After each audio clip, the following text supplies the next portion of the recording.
this up. I said, no more talking. This has happened time and time again. Someone from the head of section comes down and whines and dines me, gives me the lecture about Queen and country, the usual business. I said, it's over.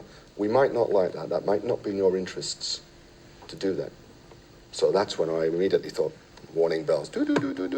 You read about these things in the paper and you watch television programs, you know, and you think, God, what am I doing here? This is terrible. And so I immediately explained that I'd kept reports and a diary and tapes.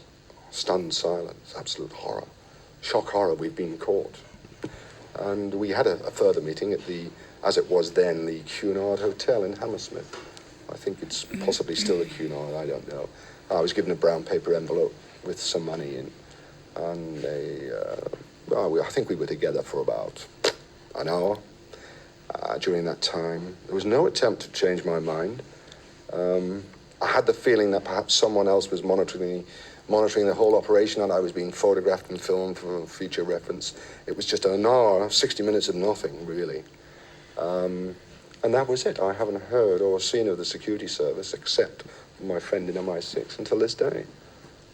John Cain, your experience, in a sense, is right at the other end of the spectrum from Gary Murray's experience. Gary was a freelance operator who touched with the secret intelligence community for a relatively short number of months. By contrast, you worked for GCHQ for, I think, 32 years.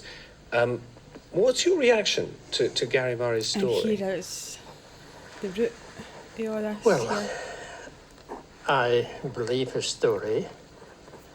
Mr. It's, Cain speaking. Quite credible in the understanding I have of the workings of the services. The thing which comes out there, which I have experienced, is that people do things more for personal reasons than for national reasons. Mm-hmm. The experience I have is that loyalty to Queen and country now takes a back seat to embarrassment. Yeah.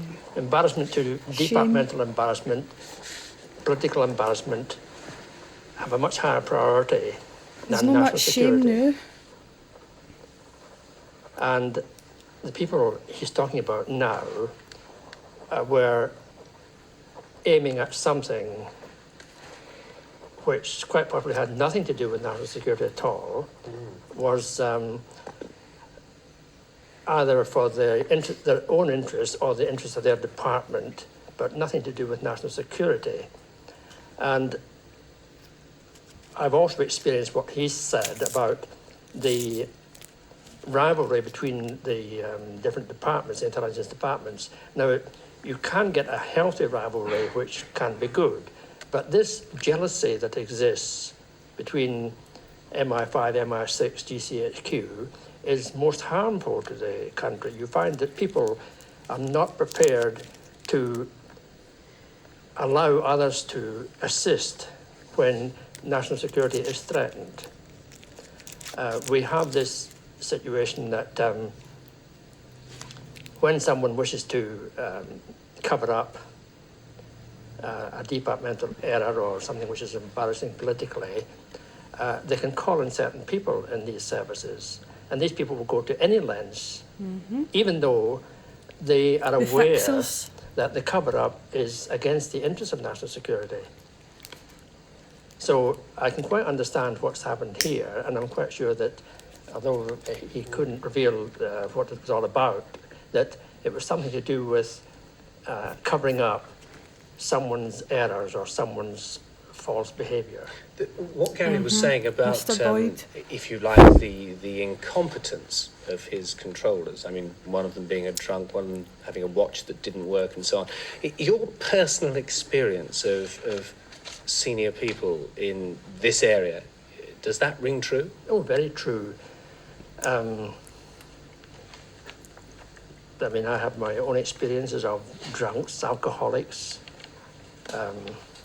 corrupt people in these organizations, and senior officials and senior politicians didn't want to know. I come back again to the embarrassment situation. I find it. Tell us the specific example that you're referring to there, where politicians didn't want to know. Well, I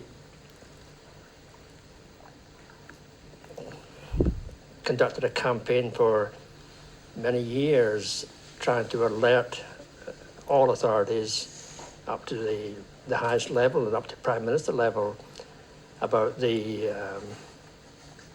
dangers to national security in GCHQ, about lethargic and negligent security, about people involved in corruption, and which was the one thing was drummed into is if you're involved in corruption, you get indulged in corrupt practices, you're vulnerable to blackmail. And yet, when I brought these things forward, no one wanted to know. But the thing which disturbed me most of all was my experiences with politicians. I went through every level of the department and Foreign Office and Home Office and so on and so forth with these allegations, and eventually reached, as I said, Prime Minister level. And in doing so, I have been with both administrations, Labour and Conservative. And my experience was that whilst Labour was in office, Conservative parliamentarians were most anxious to get involved in my allegations as a means of embarrassing the Labour administration. They only care When when it's time to the get elected. Conservatives went to office, they backed off. And I found then that Labour politicians were very interested to get involved in my allegations to embarrass the Conservative administration. And I think this is shocking. I think that national security has been harmed by politicians who are more interested in embarrassing the incumbent government than they are in protecting the nation's secrets.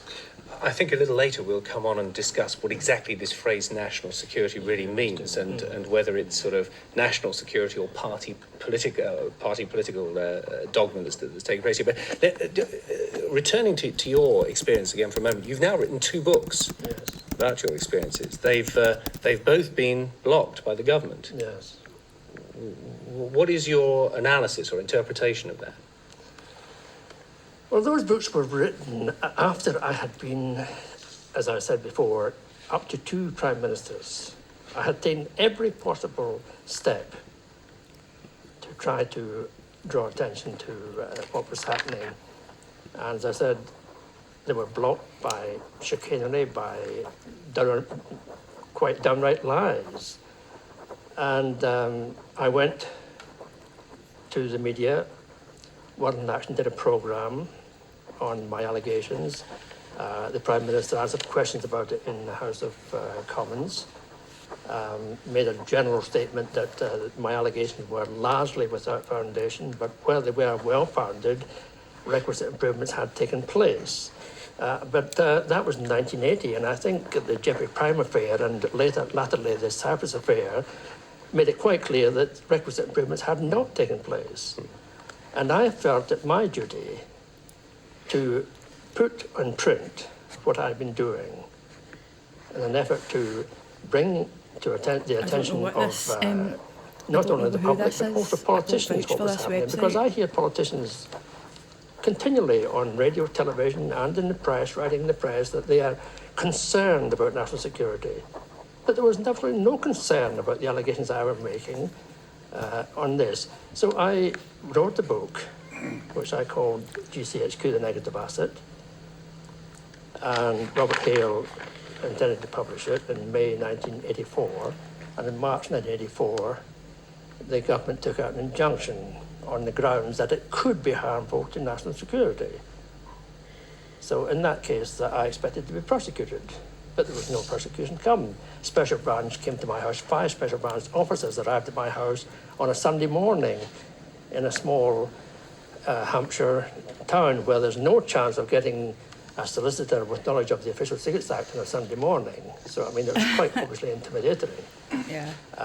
I'll let you And go on eventually and do your I own research, but it's spent just a 2 wee days pointer. answering questions